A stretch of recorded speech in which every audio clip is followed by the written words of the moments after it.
it occurs to me our stories that we've been telling on the YouTube channel have been successful, at least some of my friends think so anyway. These are narratives. These are stories about people thinking scientifically and relating what they know to be the case in terms of the state of knowledge of science about various topics. So the science is real, but it's presented in sort of story book form or stories, you know. And this is the way people are. They tell stories. So it occurs to me that we call these things briar patch tales. And so what is a briar patch? A briar patch are these thorny little messes that you can't play in as a kid because they'll scratch you. The word briar patch is in the American lexicon now because of this book. This is a children's book by Walt Disney. The original was by Joel Chandler Harris. They are purported to be in the dialect of Southern black people. And Uncle Remus was a black guy. And there was a famous movie that was a kid. It was one of the earliest color films, I think. It was a cartoon called Song of the South. The main characters here are Br'er Bear, the big guy, and Br'er Fox, and Br'er Rabbit. Br'er Fox is the equivalent of Wile E. Coyote in the cartoons these days, who's always chasing the Roadrunner. Br'er Rabbit was always outsmarting the fox. Fox always wanted to eat him, and he had all sorts of devious tricks. He wanted to eat him. He wanted to kill him, and he was very frustrated. And the bear was kind of stupid, but he was helping the fox. Br'er Bear and Br'er Fox, every adventure, they're out making a new trap to catch Br'er Rabbit. The Tar Baby story is the most famous one, and it introduces the concept of the briar patch as a metaphor for being very comfortable about something.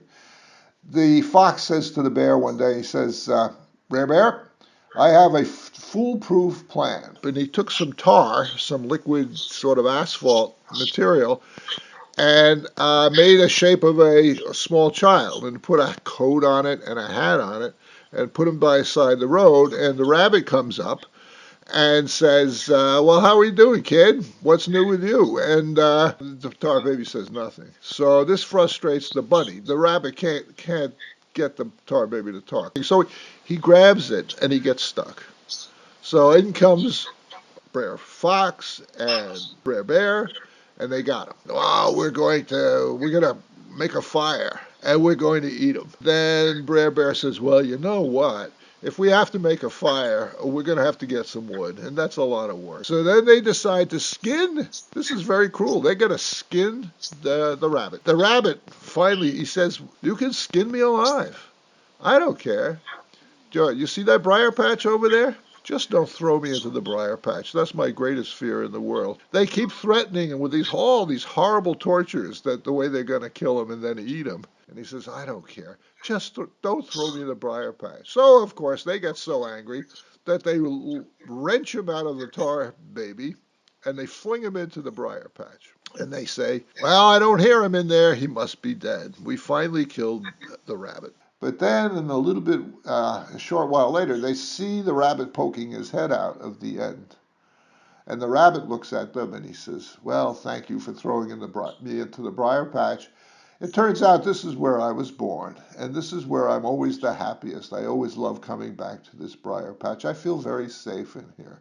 It entered into the lexicon of Americans, I guess, maybe before I was born, because these Joel Chandler Harris in the original versions were popular. So I think people started using the expression briar patch, meaning a place that they felt safe, comfortable, and happy in, which is always a good thing. So I have a lot of briar patch tales, and I seem to be very focused now on the living world, and that's why we did our Coy Wolves story in 3 parts.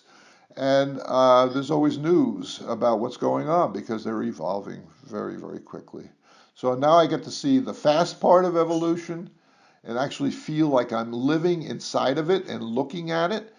And as opposed to the long periods of time when fossils don't seem to undergo any change when they were alive over even millions of years. And I basically focused on that aspect of the story for most of my adult career and then saying, well, yes, there are these periods of rapid change, but now I feel like I can sense them, I can observe them.